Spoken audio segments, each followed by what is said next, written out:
Hello everybody, this is Jai Cross with Sacred Topics. Today's topic is sacred connection. I'm really excited about this one. So far in the series we've gone through sacred time and sacred place, but it really comes together with sacred connection. We are hardwired to connect with ourselves on a very deep, meaningful level, with others of our kind, with our environments, and with the spirits that surround us, that are with us at all times, whether we recognize them or not. A lot of modern problems are due to the fact that people do not nourish their innate capabilities and capacity to connect. They essentially ignore their potential and their promise. This leads to a lot of suffering, produces feelings of alienation, despair, depression, sense of hopelessness, a sense that something's not right. And it's true, something is not right if we're not expressing our gifts in a good way. Sacred connection allows us to do this. We will be exploring this topic in some depth today, spend a whole hour on it, and as usual, this program is available in both audio and video formats. That means that it's a little difficult for me to field questions as many of the other hosts on Human Spirit Radio do. So I encourage you, if you do have a question or a comment that you want to share, to send that to me at my email address at jaiscross@gmail.com. That's jaiscross@gmail.com. I would love to hear from you. I will respond to your queries and perhaps mention them in a subsequent show. For right now, let's experience something of connection. I was asking for guidance around this particular show, and the main message I received was this should be experiential, not confined just to conceptual. So let's do that right now. I ask you to close your eyes and to bring yourself to center. So many times we leave parts of ourselves attached to the various circumstances of our days. We can use the breath to bring that energy back home, to breathe it back in. So let's do some deep breaths together, not forced, but deep and natural breaths.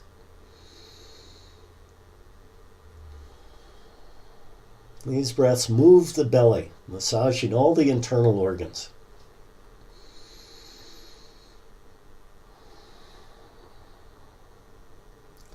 As we oxygenate our physical systems, we're also breathing in energy and light.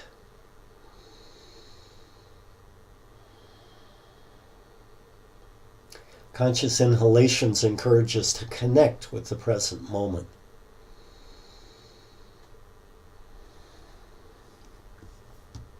And let's use the exhale productively, allowing that exhalation to move any stuck energies that may be lodged in our body and being, giving them a release, giving them a way out.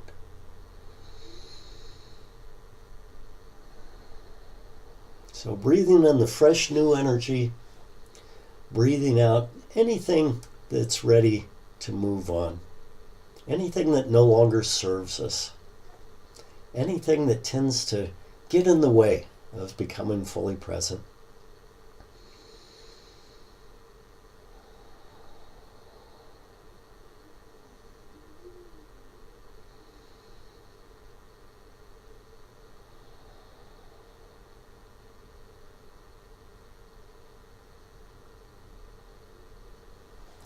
Hopefully, after just a few of these conscious breaths,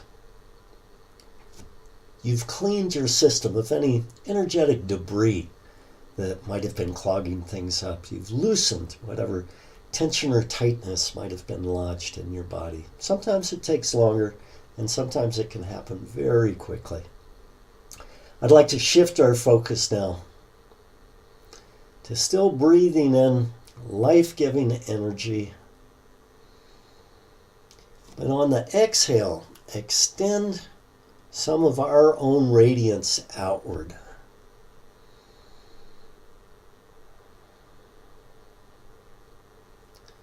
This extension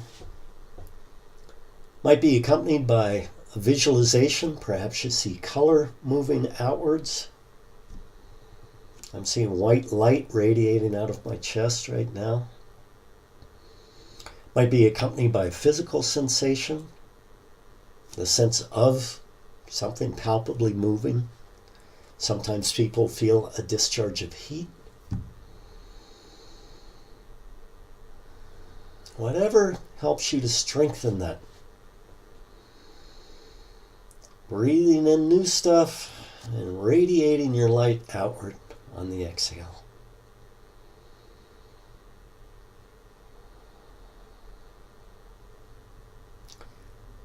Now letting go of any efforting, just settling into that space.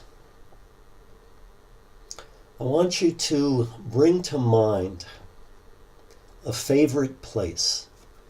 This is a physical location that you've actually been in before, not a mental imagining, not something you've read about.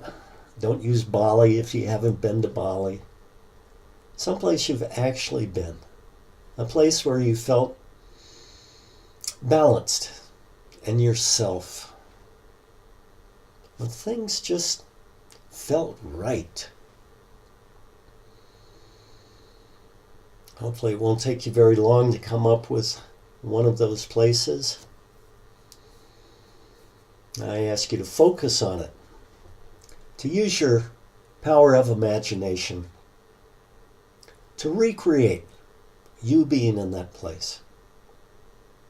Make alive any sights or sounds or smells that might have been a part of that place for you.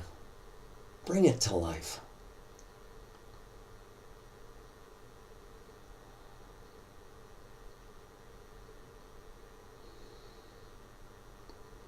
Shifting attention, concentrate on what you felt then and what you're feeling now in regard to this special place.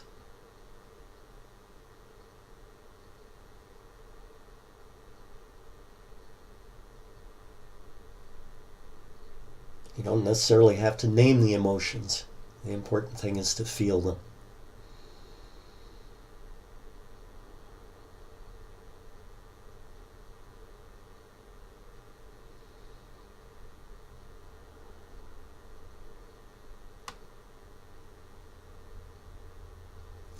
We'll shift the attention once again. Going from the inner place of feeling, we move outward to feel, to experience the connection you had with this place.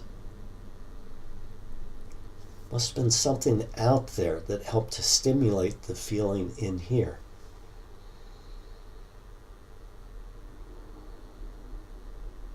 Might be a sense of appreciation, might be something else. Again, if you want to use imagination to visualize what connects you to this place, that's fine. Whatever makes it stronger for you. I'll be quiet for a few breaths while you feel into that connection.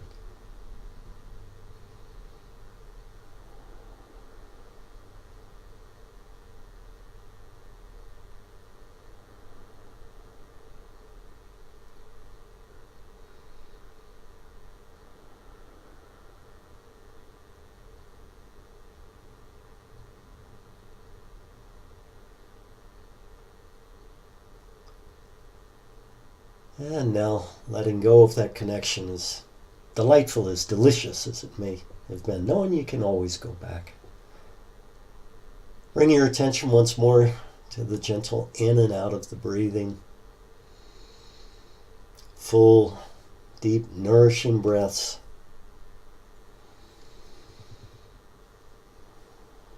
connecting you to your present environment.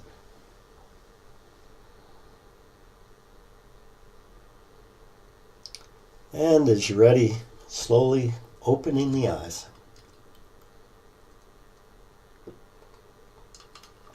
Coming all the way back.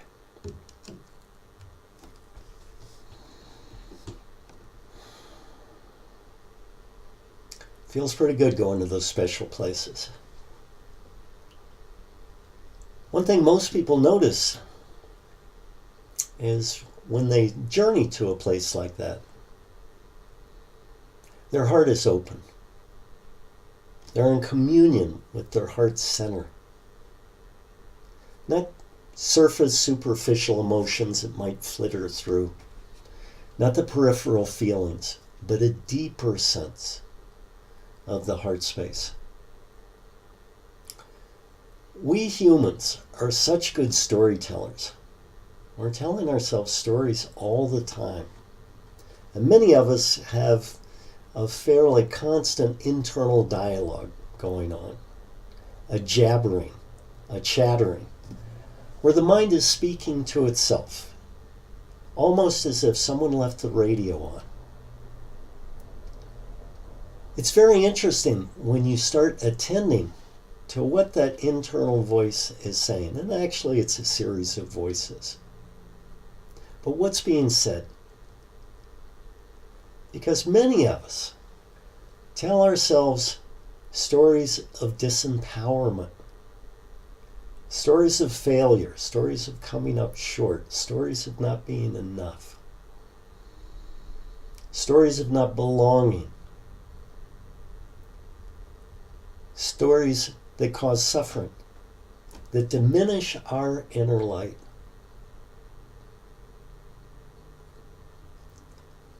So the question is, why would you tell yourself stories like that? Why wouldn't you flip the channel? Why wouldn't you listen to voices or programs that are more uplifting? And that's a very good question. Because those stories that we tell ourselves that belittle us, that diminish us, that take from us, that disempower us, those keep us from sacred connection. It's very hard to connect our spirit to the spirits around us if we're thinking we're not good enough, if we're holding a sense of unworthiness, if we're continually suffering from low self-esteem. When you suffer from a barrage, well, those kinds of false stories, those evil fairy tales, the tendency is to withdraw, to pull the energy back in shame, in guilt, in sorrow. So the more you can free yourself from those demeaning voices, the more open you will be for sacred connection. And of course, there are many, many different ways we can connect sacredly. And many different things and beings that we can connect to. Many people, when they were very young, had a blankie, a special blankie, or a snuggly, or a favorite stuffed animal, or a special pillow.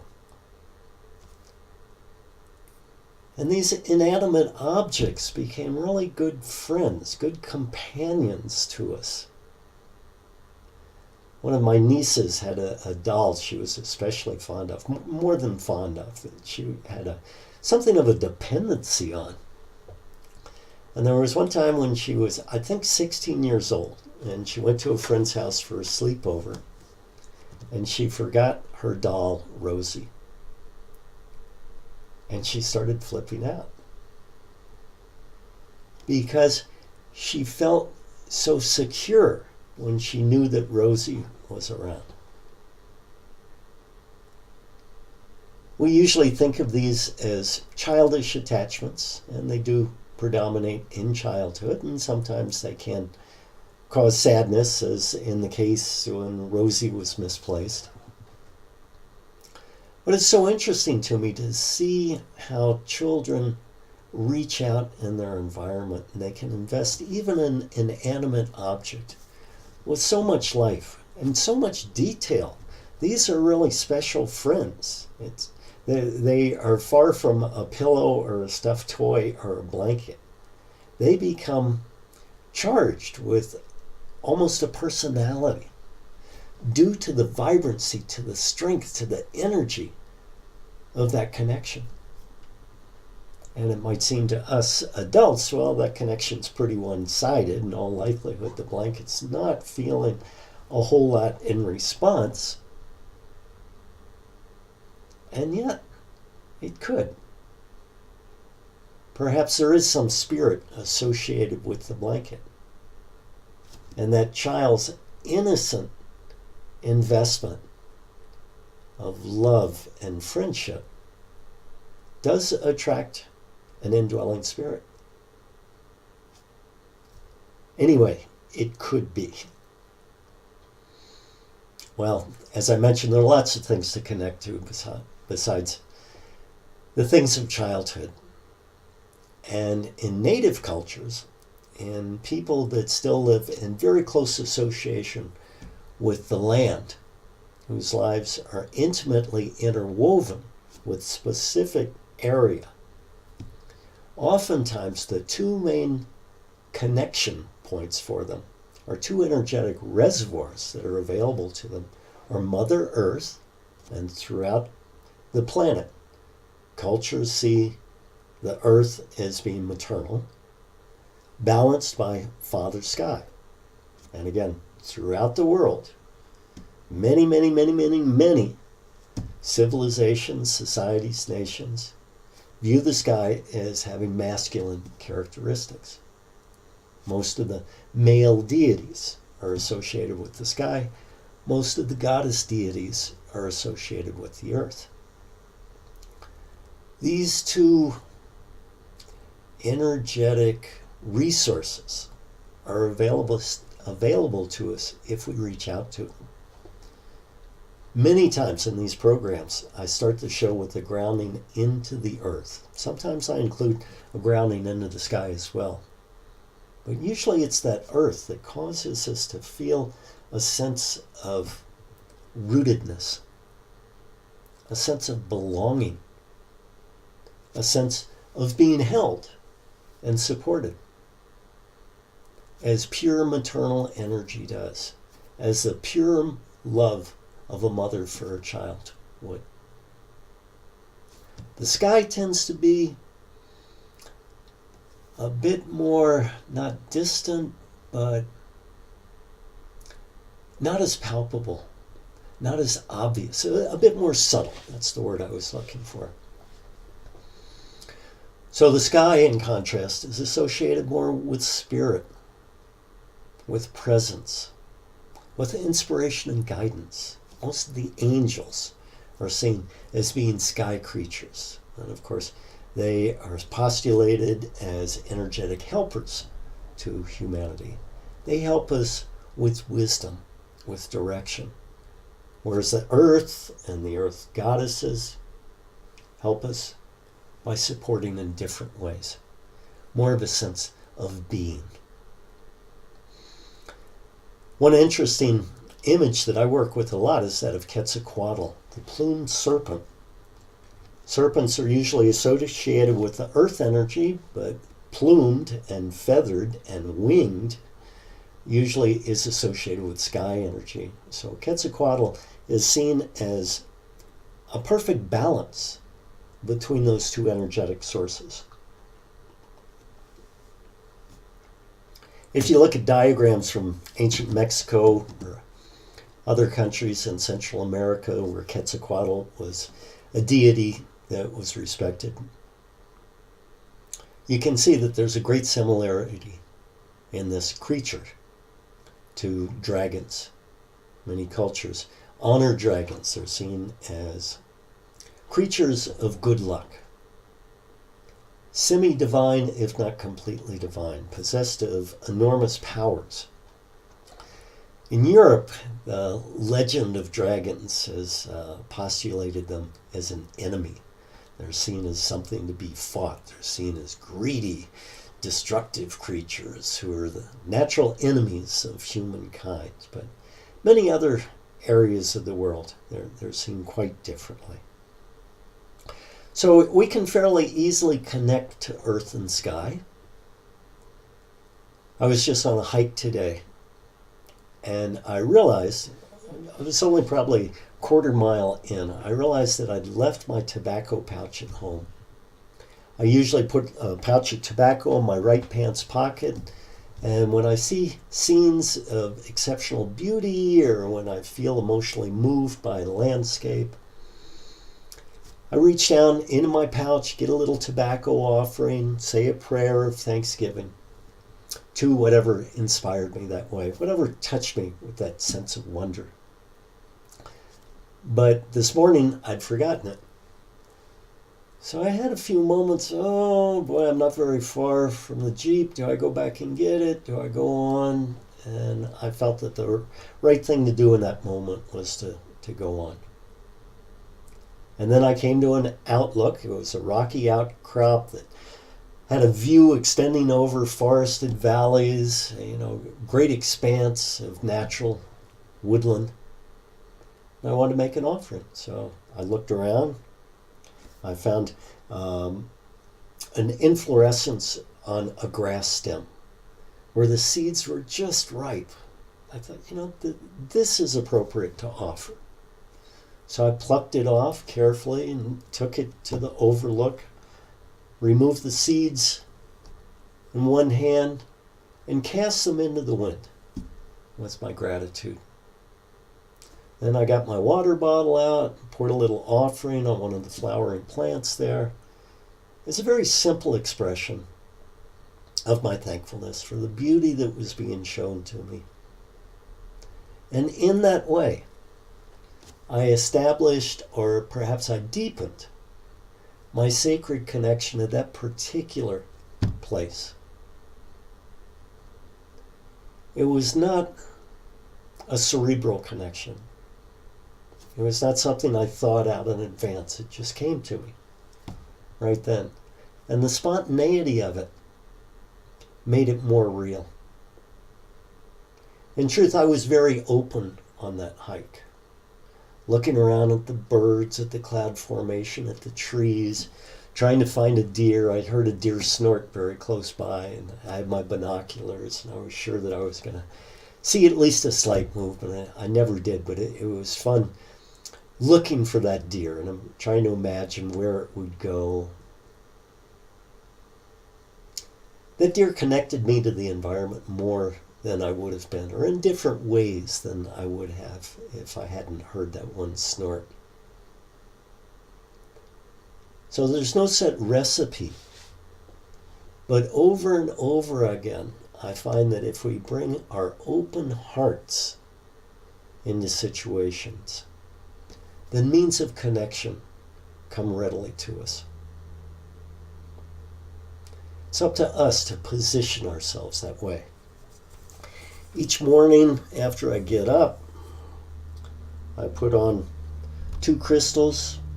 One symbolizes the earth to me, and I hold it up, and I look out on a scene of natural beauty, and I say some words of appreciation, some words of prayer, usually something like, "Oh, blessed earth, I'm so happy to be alive, to be able to feel your energies, your warmth, to recognize your gifts. May I be more aware of your beauty in this day. Aho!" And I put it on. And then I go to the crystal for the sky, say something like, "Ah, Father Sky,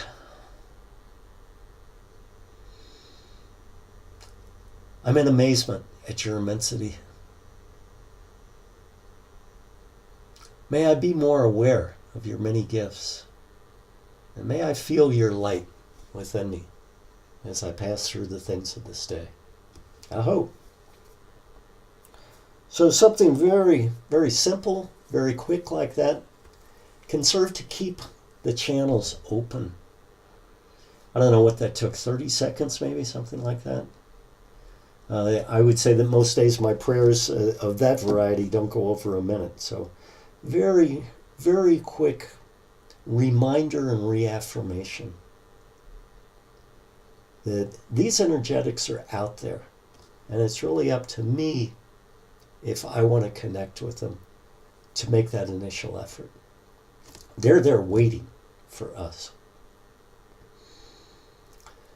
Very important part of this work, as I mentioned before, is respecting our incarnations. We all have limitations. A lot of those are exaggerated by that crazy radio show going on in our head. But we all have shortcomings. And if we keep our focus on the areas that we see as our failings or our weaknesses, then we don't have much time to develop our advantages, to display our strengths. Over and over again, I find that that's what's required for sacred connections, that we get out of the self-absorption and really bring ourselves present. There's so many addictions these days. There's so many unhealthy behaviors that you see in our society. And I feel that many of them arise from the fact that people don't connect naturally and healthily to the things that are around them, to the things that are available to support them. They don't even see them. So another thing you can connect with to good purpose is your ancestry.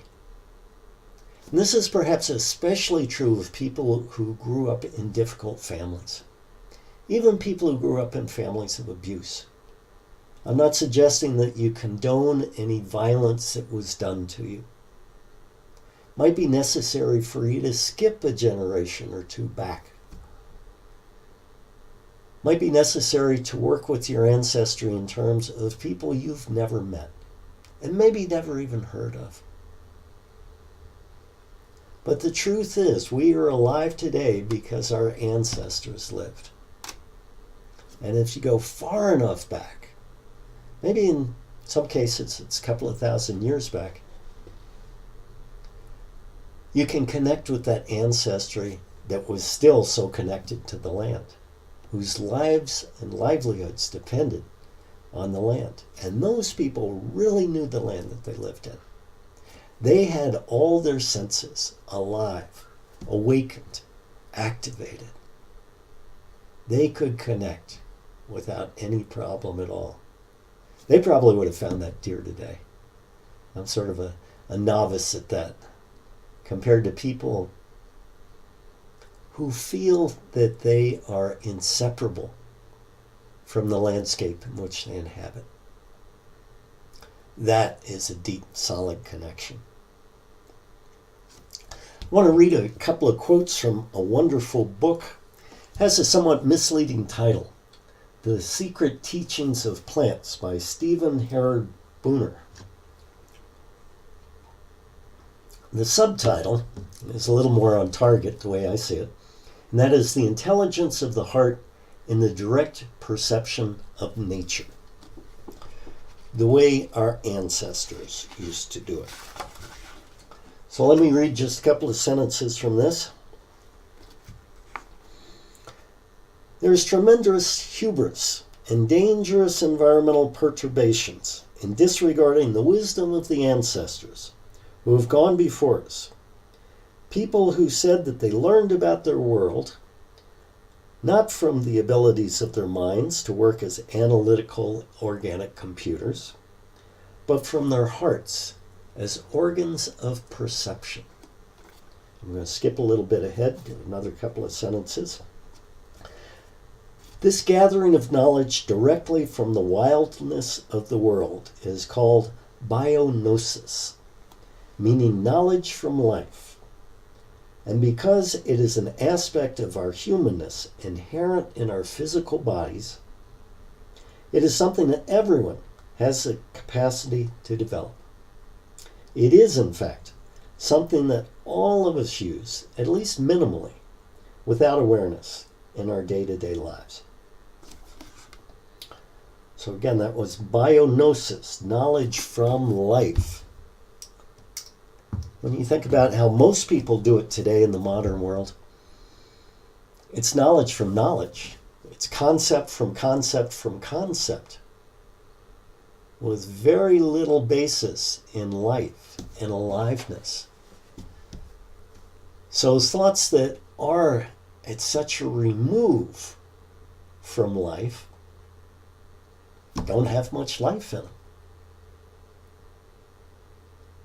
And that's why if we identify with the thinky, talky mind, if we see that as ourself, we're really selling ourselves short.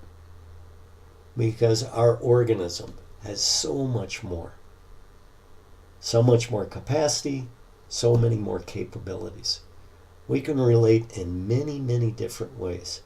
Mentally is just a small part of our ability to relate.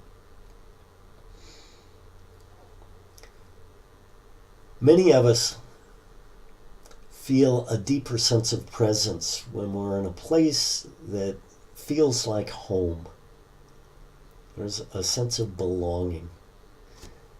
I am very rooted in my home environment. I like to travel a lot, but after 4, sometimes 6 weeks away, I start missing that depth of connection that I have in this very place. Because even though I do visit exotic lands, I study shamanic techniques with advanced practitioners, there's something about the place I call home that is very nourishing. I like the cooking here, I like the water here, I like the seasons here, the landscape and I have personal relationship. I suppose I could get that somewhere else if I wanted to invest a lot of time. But I know I've got it here. And for many people who move around a lot, who don't have a deep connection with any place, maybe other than childhood homes, there's a sense of sort of coasting on the surface. So even if your lifestyle involves frequent moves, I would encourage you to try to develop a depth of connection with the place that you are in, with a physical place. Of course, we started the broadcast off with that special place. And that could have been a place that you've only been to once or twice, and yet it really spoke to you. It encouraged you to open something within yourself. And that's what I'm talking about. I love the fact that most days of the year, I can open here in very deep and profound ways. After living on this land for over 10 years, it's about 15 now, I've come to know some of the earth spirits that dwell here in particular locations.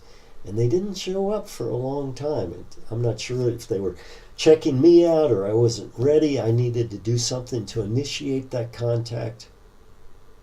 But it's very expansive to be able to live in a place where you feel and know some of the spirits on a personal basis. So I encourage you to check that out.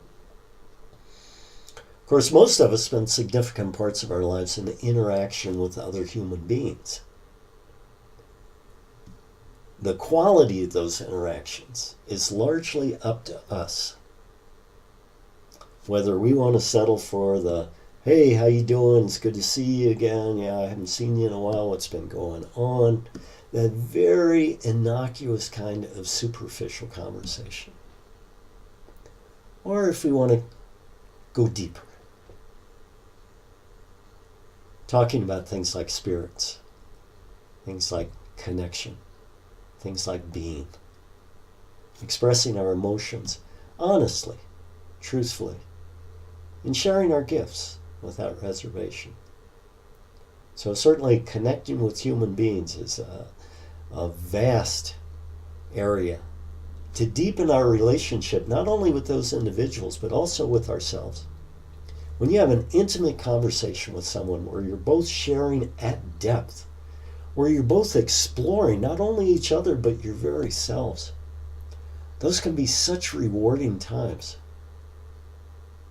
You come away from those interactions feeling enriched, ennobled. They feel good all the way through. So I certainly encourage you to seek that out. Some of us are lucky enough to have found communities, groups of like-minded people who get together to do ceremony or practice. In the Taos area, I've got so many of these different communities that I partake in at different times. Native American ceremony communities, Hindu temple community, dances of universal peace, a couple of intentional retreat centers, so many opportunities. And yet I know that many people who live in urban environments don't have that kind of sharing. And if that's true for you, if you feel drawn to community involvement at all, I encourage you to look around. Because certainly in all of the larger major metropolitan areas, there are groups. You can find dance groups, meditation groups, prayer groups, energetic work groups, all different kinds of things, healing groups, Reiki groups, yoga groups. There's a lot out there. But again, it's usually incumbent on you to take the first steps. And through all these different aspects, these different levels of interaction and contact and connection, it's very important that you stay true to yourself. Instead of trying to please others, instead of trying to fit in to the exclusion of your individuality, it's usually much healthier to seek to express yourself in appropriate ways, but to allow your gifts and your light to come through. To keep open the chance, the hope for deep connection, deep contact, deep healing. Some of my most powerful connections I've alluded to before when I was talking about life on this property. Some of the most powerful connections are with helping spirits. And if you're not familiar with working with disembodied spirits, spirits without form, there are lots of good tools to help you to develop those. I take a lot of shamanic journeys. Had one in reference to this class. I was asking for guidance in the upper world. What's the best approach for this material? There's so many different ways I can handle this. Asking for some wisdom figure to counsel me, to give me the benefit of their wisdom, to share their guidance with me. And what I got was a series of almost adventures where I was merging with different life forms. The message for me was fairly clear, even though no words were spoken. I was supposed to teach from and about direct experience. Not get too conceptual, not get too theoretical, but keep it close to life. So I think that was very, very relevant and very good message for me to receive. If you're curious about shamanic journeying, which is the path of direct revelation, where you place yourself in a position to be open to the promptings of spirit, I'd recommend Sandra Ingerman's book entitled Shamanic Journeying. It's a very short book. It is only 81 pages long. And it has a CD included with it with 3 drumming tracks. One's 12-minute, one's 20, and there's another 20-minute drum track. These drums are used to facilitate the journey, as she explains in detail in her book. So I think that'd be a good thing to check out. It's fairly basic, though. It is for beginners. If you've done shamanic journey work before and you want a little more, I would recommend the book The Way of the Shaman by Michael Harner. This is one of the foundational books in neo-shamanism, the modern shamanic approach, which draws on many traditions. Has good sections on shamanic journeying, also includes a number of other techniques as well. Once again, these are practices that facilitate you getting in touch with the spirit world, opening up to the web of life, which is always there, but a lot of times we're closed off to it. Aboriginal peoples have a much different view of the world than do us moderns. They see everything as being alive. Everything is having a spirit. And everything capable of being connected to in a deep personal way. When we say, ho matakwiyasi, all my relations, we're affirming that everything out there is alive and is approachable. So it's not just the fellow humans, the plants, the animals. It's the rocks, it's the wind, it's bodies of water.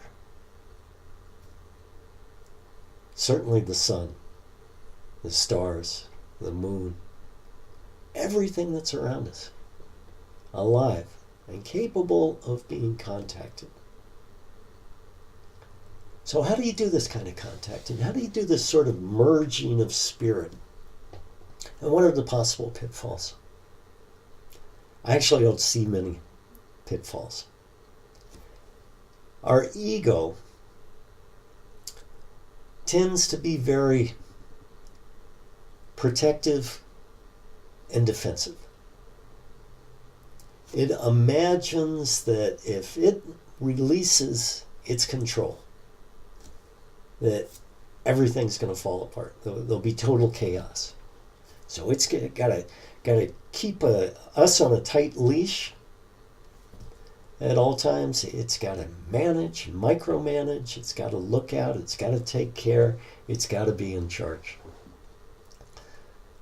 That attitude prevents meaningful sacred connection. Maybe not prevents, but it interferes. It lessens the possibility of that happening.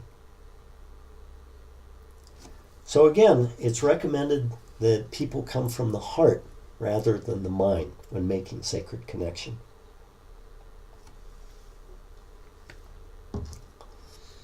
We need to suspend our skepticism. Have a willingness to explore, a willingness to believe, yeah, this might work. I'll give it a try. I'll do a shamanic journey, or I'll sit out in a natural landscape and open myself to that tree right there and see if anything happens, you know. Okay, spirit in that tree, if I was going to communicate with you, what would I do? And then feeling in, what would you do? How might it happen? And being open to allowing it to happen. So that eagerness to explore, that childlike curiosity, that sense of wonder where, wow, we really do live on a magical planet. There's a lot of stuff that's possible that's not in the science books. There are a lot of parts to our personality that aren't acknowledged in the greater society, but that are available to us. And perhaps the most pivotal aspect that's necessary in this reaching out and this seeking to merge is respect. Respect and gratitude go hand in hand.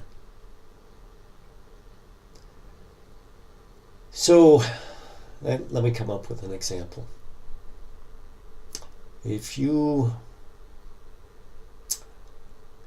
There's a pond on my property, and there's a water spirit associated with it. I've had communication with this water spirit for a number of years now. And while she has powers and potencies that I don't possess, I'm not necessarily subservient to her. I don't get down on my hands and knees. I don't humble myself that way. I am humble in her presence, but I don't demean myself. I'm coming fully upright with my heart open, with my light shining. It's not really that we're equals, but it's sort of like that. We're friends of, I guess, different species. That respect is an important element, that you try to establish something that's kind of one-on-one, that certainly has elements of equality in it. And again, many of these spirits are waiting to have meaningful communication with humans and with you. So it doesn't necessarily take a lot of effort. I try to connect as I go through my regular day. I try to build in little places that remind me, oh yeah, I could go to depth. So before I eat anything, I say a prayer over it. And it's kind of a neat prayer. I'll have a plate of food in front of me, place my hands over it, and I breathe my gratitude out from my heart into the food on an exhalation. Grateful for the nourishment that's being provided to me. Grateful for all the hands that may have been involved in getting it to that plate. Grateful to the earth for her bounty. And if there's any animal products in there, grateful for the animals that sacrifice their lives. Certainly great gratitude for the plants that sacrifice their lives as well. And then with an inhale, I breathe through the food, down through my root chakra at the base of the spine, bringing that breath all the way up to the crown of my head. And then I exhale the energy of earth all through it, feeling the blessings of the earth. So let's just do that. Breathe up through the root chakra, again at the base of the spine, all the way up to the crown of the head. And on the exhale, move your attention down through your body, feeling a blessing of nourishment passing through you.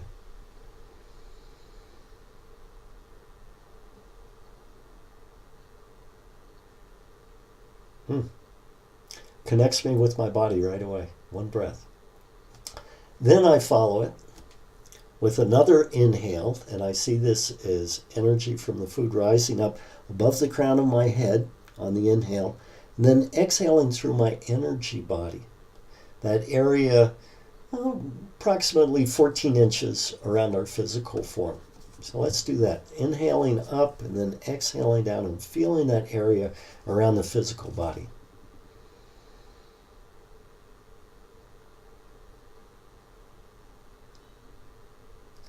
As I do that, I'm grateful for the energy contained in the food, for the spirit of the food, for the energetic and spiritual nourishment that I'm going to receive from the food. And so in 3 breaths, I've gone through gratitude, I've reestablished my connection with my physical form in a blessing way, and I've reestablished my connection with my energetic body in a meaningful way. So I do that before I eat, usually 3 times a day. And those 3 short breaths just bring me back to center. It could be that before I get ready to eat, I've been working on a project, my energy's a little scattered, I'm not fully present yet, I'm still thinking about how to answer an email or how to write that next paragraph, whatever it is. But boy, those 3 breaths, and I'm right there.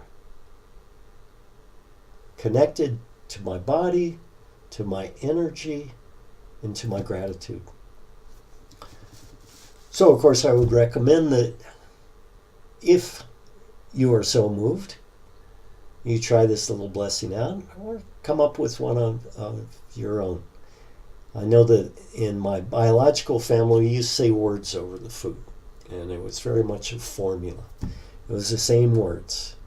It was one sentence. And hear it over and over and over again. And those words weren't said with a whole lot of enthusiasm. It's not that they were said insincerely, but it just became a mindless repetition. Okay, sitting down, say the words, then we can eat. Well, this energetic practice is based in life, not based in concepts.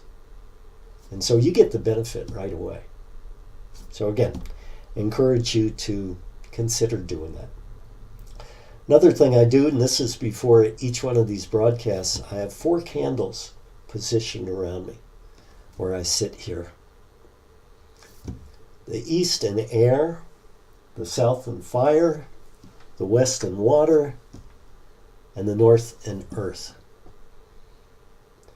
Each time when I'm setting up to do a broadcast, I light those candles and I say a prayer. Something like, East and earth, I invite you, your powers and your potency, to be with me during this time of sharing. May I speak with clarity. May you bless me with access to my intuition and insight. May I feel something of your inspiration. Thank you for being with me on this day. I hope. Very short. Go around, do each one in turn. Then after the presentation's over, I go in the reverse direction, thanking them for their presence, thanking them for their gifts, thanking them for their support. So what I'm doing is making a sacred area right here, and reaffirming, recharging, revitalizing that area every time I use it for one of these classes. This has become a power place for me. Sometimes I just sit down to check email doing something mundane like that, and I'm, whoa, well, it's still got a strong feel to it. So again, the more you work in things like that, opportunities and reminders to connect in your everyday life, the more you'll be upping the vibration. The more you'll be making it easy to communicate from your higher selves. The more you'll be connecting in a sacred way to yourself and to your environment. I want to read one more quote from The Secret Teachings of Plants. And these come from the introduction to this book. This is just a knockout book.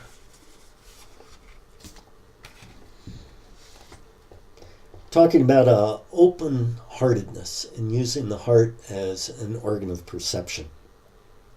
This mode of cognition is much more than a method for gathering more accurate and sustainable information about the world.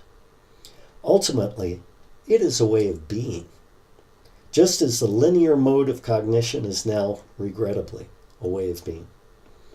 And, as a way of being, it is intimately concerned with things other than the mere extraction of knowledge from the heart of the world.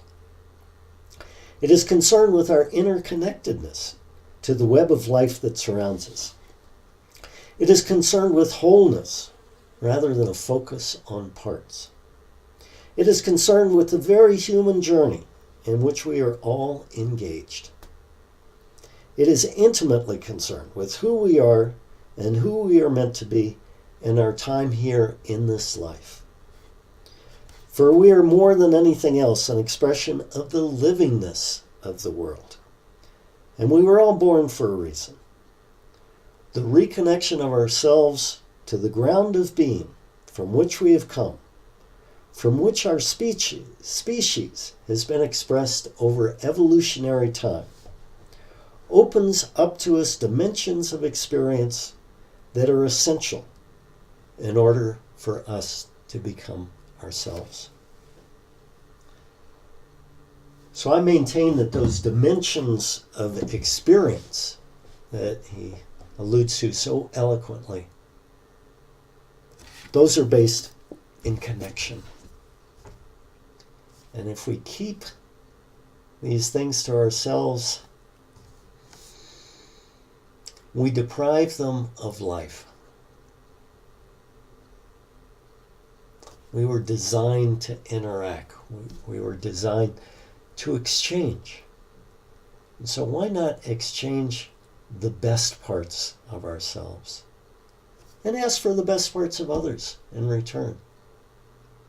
Speaking our truths, singing our warrior song, living from our hearts, letting our feelings flow naturally and spontaneously. These things place us so that we can meaningfully connect with ourselves, with others of our kind, with the world around us, and with the spirits that are around us as well. Well, I need to mention some upcoming programs on Human Spirit Radio. As always, we have a really interesting lineup. I hope you tune in to many of the other broadcasters, maybe all of them.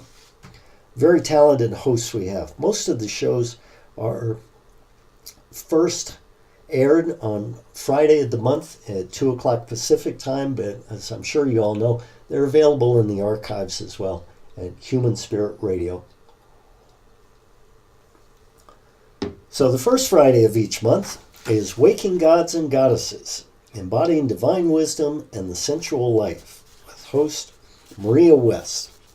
That's a really interesting show. That's one of my favorites. She's a real live wire. Very, very interesting presentation of material. You probably know by now that second Friday of each month, 2 o'clock Pacific, is my show, Exploring Sacred Topics. The third Friday of each month, Human Spirit Radio founder and host Sarah McCroskey has her show. Sarah often interviews people who are adepts and masters at particular practices or traditions. This is the flagship show of Human Spirit Radio, so do make time to check her out. Fourth Friday of each month, again, all of these are 2 p.m. Pacific time, is the Conscious Evolution of Divine Feminine Archetypes with host Amando Eloise Johnson. Very interesting material, even though the title is Divine Feminine Archetypes. There are lots of things in there for us guys too. As you all know, we carry both genders within us. We may be born into a particular type of body, but we have aspects of both within us. The more we realize that, the more we live from that place of balance and integration and wholeness, the happier we are. Also, on the third Wednesday of each month at 6 o'clock Pacific is You Are Already Psychic. That's Jessica Gabriel McKay's show.